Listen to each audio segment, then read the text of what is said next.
3 days ago, on March 13th of 2024, former Nebraska athletic director Trev Alberts was announced as Texas A&M's new athletic director, succeeding Ross Bjork, who was hired as Ohio State's athletic director, replacing the outgoing Gene Smith, who will retire in the summer of this year.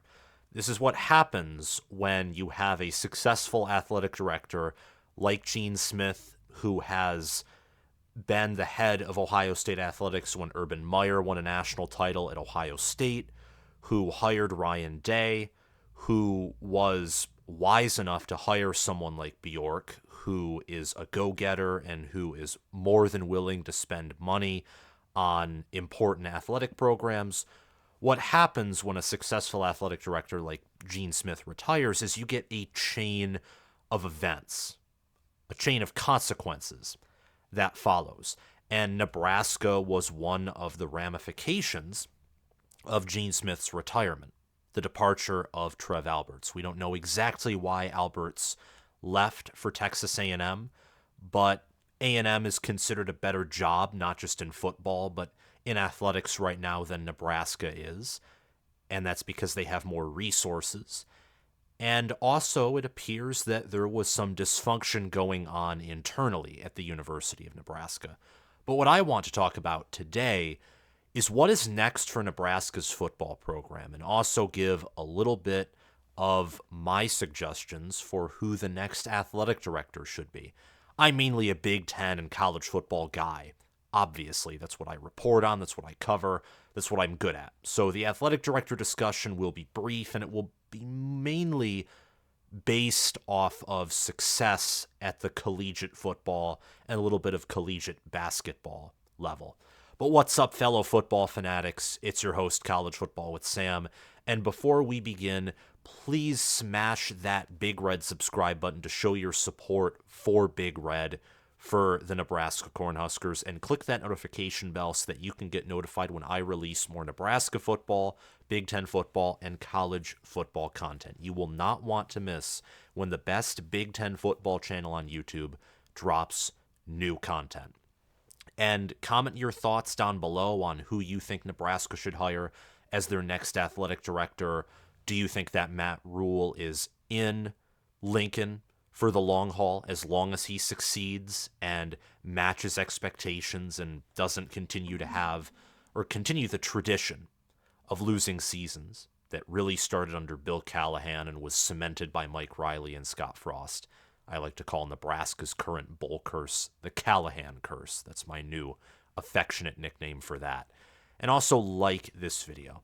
And if you want to support the channel in a different way and go the extra mile, sign up to my Patreon, where I just released a top 25 rankings. And it is a comprehensive top 25 ranking where I've spent about a paragraph describing each top 25 team. Now, Nebraska, little spoiler, is not in my top 25, but they are listed as one of the next 10 best teams outside of my top 25. Depending on how spring ball goes and how the spring transfer portal is utilized, or what I hear, what I see in the spring game, Nebraska could jump into that 25, 24, 23 range, as I'm not very sure about the programs outside of the top 20. So if you want to get a potential chance to see my explanation on Nebraska football being in future top 25s, or see bonus content, or just get an early preview of some of my bigger projects, like a future top 25 video, check out my Patreon page and sign up as an All-American or Heisman member. I'd like to thank Heisman member Crash2488 for sponsoring this channel, for Spencer Bringhurst, Chris Lane, and SFS Inverted for sponsoring this channel as All-American members. And all conference members, you don't get any bonus content on the Patreon, but your name is featured at the beginning and end of every video, just like all sponsors. So thanks to you as well, Will Loftus, Gabriel Calendar, Roaming Gnome, Matthew Sale, Austin Christmas, Zubin Zot, and Janisha Cockrell for sponsoring this channel as all conference members. This list will be updated at the end of the week, as is customary for my channel. And there's also my merchandise page via the link in the description or the pinned comment, along with my Patreon page if you want to represent your Big Ten school along with my channel. Now, let's get back to business and briefly discuss the athletic director situation. Then we'll move on to more of my thoughts on the long-term direction of Nebraska football, and also a little sneak peek of my short-term 2024 preview. The future athletic director, who should he or her be? Who should they be? They should be a person who is in the business of maintaining success, number one, but maintaining success at a school that has had trouble achieving at a high level. I say that because Nebraska wants to get back to playing at a high level in football.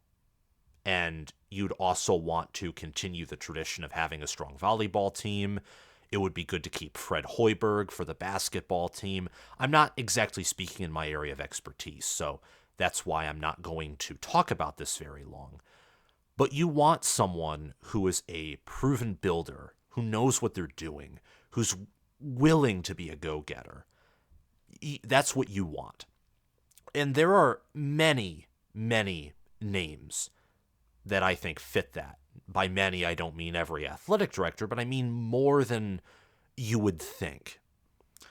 I think Travis Goff is the perfect fit, given that he just gave Kansas head coach Lance Leipold a big raise. Kansas has success in the basketball department, and Goff is very familiar with that, seeing that Bill Self won a national title when Goff was the athletic director. He was hired in 2021. And the Kansas football program has seen a level of success that has been unprecedented since Mark Mangino at Kansas, the 2007, 2008, and 2006 seasons, where I think Mangino went bowling for 3 years in a row. And in 2007, they were the only college football team with one loss, I do believe. I think maybe alongside with Boise State, but they were the only Power 5 college football team that finished that season with one loss, with a 12-1 record, a win in the Orange Bowl, hit Aqib Talib at corner, and a very undersized quarterback in Todd Reese. And can't believe I remember those names, but that team was fascinating, so I've actually done some research on them. Kansas has not had any type of success since Mangino was fired. Leipold comes in, 2-10, 6-7, 9-4. Just got a big raise, big investment into the football program. Goff, I think, would be willing to invest in the football program, invest in Matt Rhule, and in Nebraska athletics the same way that Trev Alberts was willing to. Other names are Gene Taylor and Mack Rhoades from Kansas State and Baylor, respectively. I think that due to the success in football and also basketball that Baylor and Kansas State have had in the 10 years of their current athletic directors, Rhoades hired Matt Rhule after Art Briles was let go due to the scandal at Baylor. Pardon me for that mess up. And Gene Taylor hired Chris Kleiman, and now Jerome Tang for Kansas State, who just went to the Elite Eight last season in basketball. There's also Nina King, could be. I don't know how she pronounces her first name, but she hired Mike Elko at Duke. Their football program kicked off, and she also hired John Shire to replace the outgoing Mike Krzyzewski. I didn't include her name in here because she's from the ACC, and I think that Nebraska needs a Big Ten, Big 12 athletic director. I think that all these athletic directors being in the Big 12 is good because I think Nebraska needs to invest in their Big 12 identity. They're a Big 12 program that's just in the Big Ten, and they need to build a Big Ten SEC caliber athletic program, most importantly, a football program. But I think they need to dig into their Big 12 identity, not be very traditionalist, but also not try and be something that they are not. And that's all I have to say on the future of Nebraska athletics from a broad stroke sense. Because again, I'm not an expert on every collegiate sport or what being an athletic director entails. Those are just some of my brief thoughts on that. But what about Matt Rhule's future and Nebraska football's future? Well, Nebraska's first season under Rhule was full of ups and downs. Poor offense, but a great defense. A great defense, however, that gave up downfield passes, that gave up explosive plays, and got worn down because they were on the field so much due to a poor offense. But a poor offense that at one point was leading the Big Ten in rushing, a special teams unit that featured a young kicker who was hit and miss but shows plenty of upside, and an offensive coordinator who had lots of questions, came under tons of scrutiny, and a head coach that was praised by the fan base at the beginning of the season, but by the end of the year, some of his antics were being blown out of proportion by said fan base, and I even had Nebraska fans on my channel calling for his firing, which is just lunacy, absolute lunacy. And whether it's Corn Crazed or Corn Nation, great Nebraska channels on YouTube, they would tell you that it was year one, and ups and downs are a part of any rebuilding program in year one, heck, even year two and year three. By the way, I am linking an article. You can see it in the top right corner of your screen. I encourage you to click it. That's where I got my athletic director list from. It's an article by Corn Nation. So I'll link that in the pinned comment or below the pinned comment in the replies and also in the video description. And again, you can find it in the top right corner of your screen. So the first year was what it was. It was year one. It was a rebuilding year. Nebraska started out 5-4, 3-2 in conference. They finished 5-7 with a 3-6 Big Ten record, which included losses to Michigan State, Maryland, Wisconsin, and Iowa. All of those losses were close, and they all could have been wins. Nebraska could have won all of those games, and that is what makes that season, this past season, painful. It had a lot of similarities in some aspects to the 2021 team, although I think we can all admit the 2021 team had a higher ceiling and was better. But they weren't rebuilding. That team should have been the breakthrough team for Scott Frost. It just wasn't. The fact that Matt Rhule had a competitive team outside of the game against Michigan, a competitive team in year one, is impressive. The only team he didn't compete with were the national champions. And one of the best teams in the college football playoff era, one of the best teams in the past decade, was the only team Nebraska did not compete with.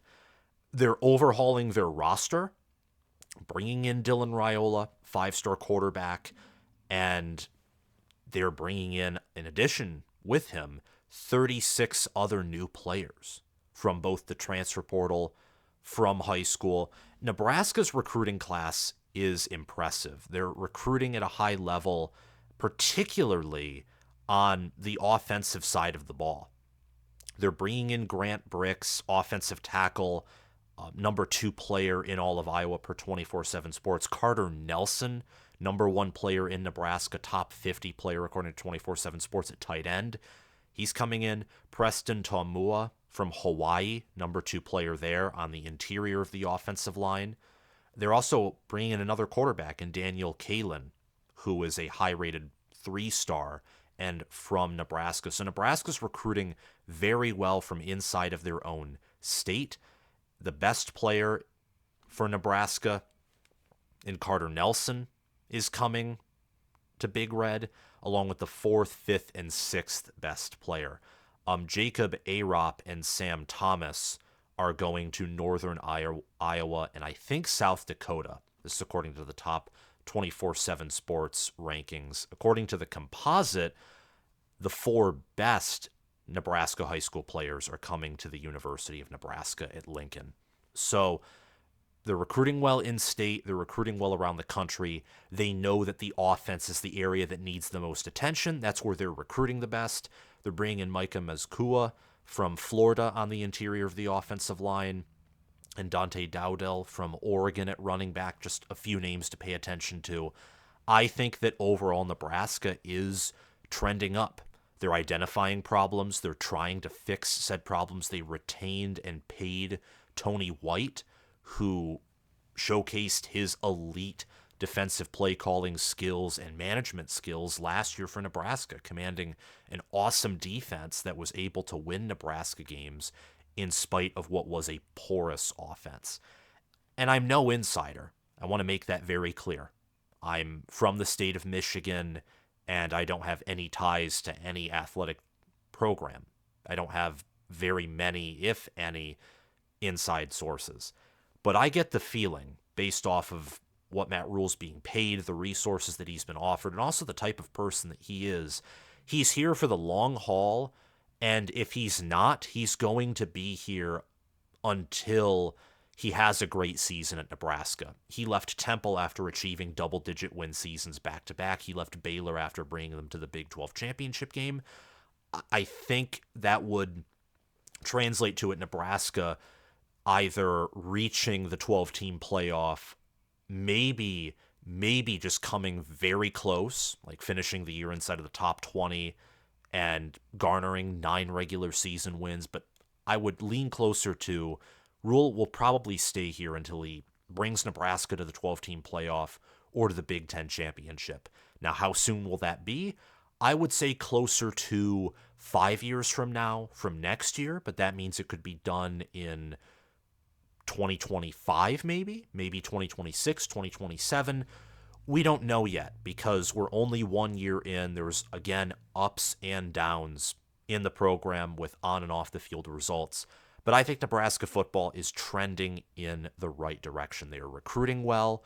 They're developing well on the defensive side of the ball. They're trying to upgrade their staff and roster on the offensive side of the ball.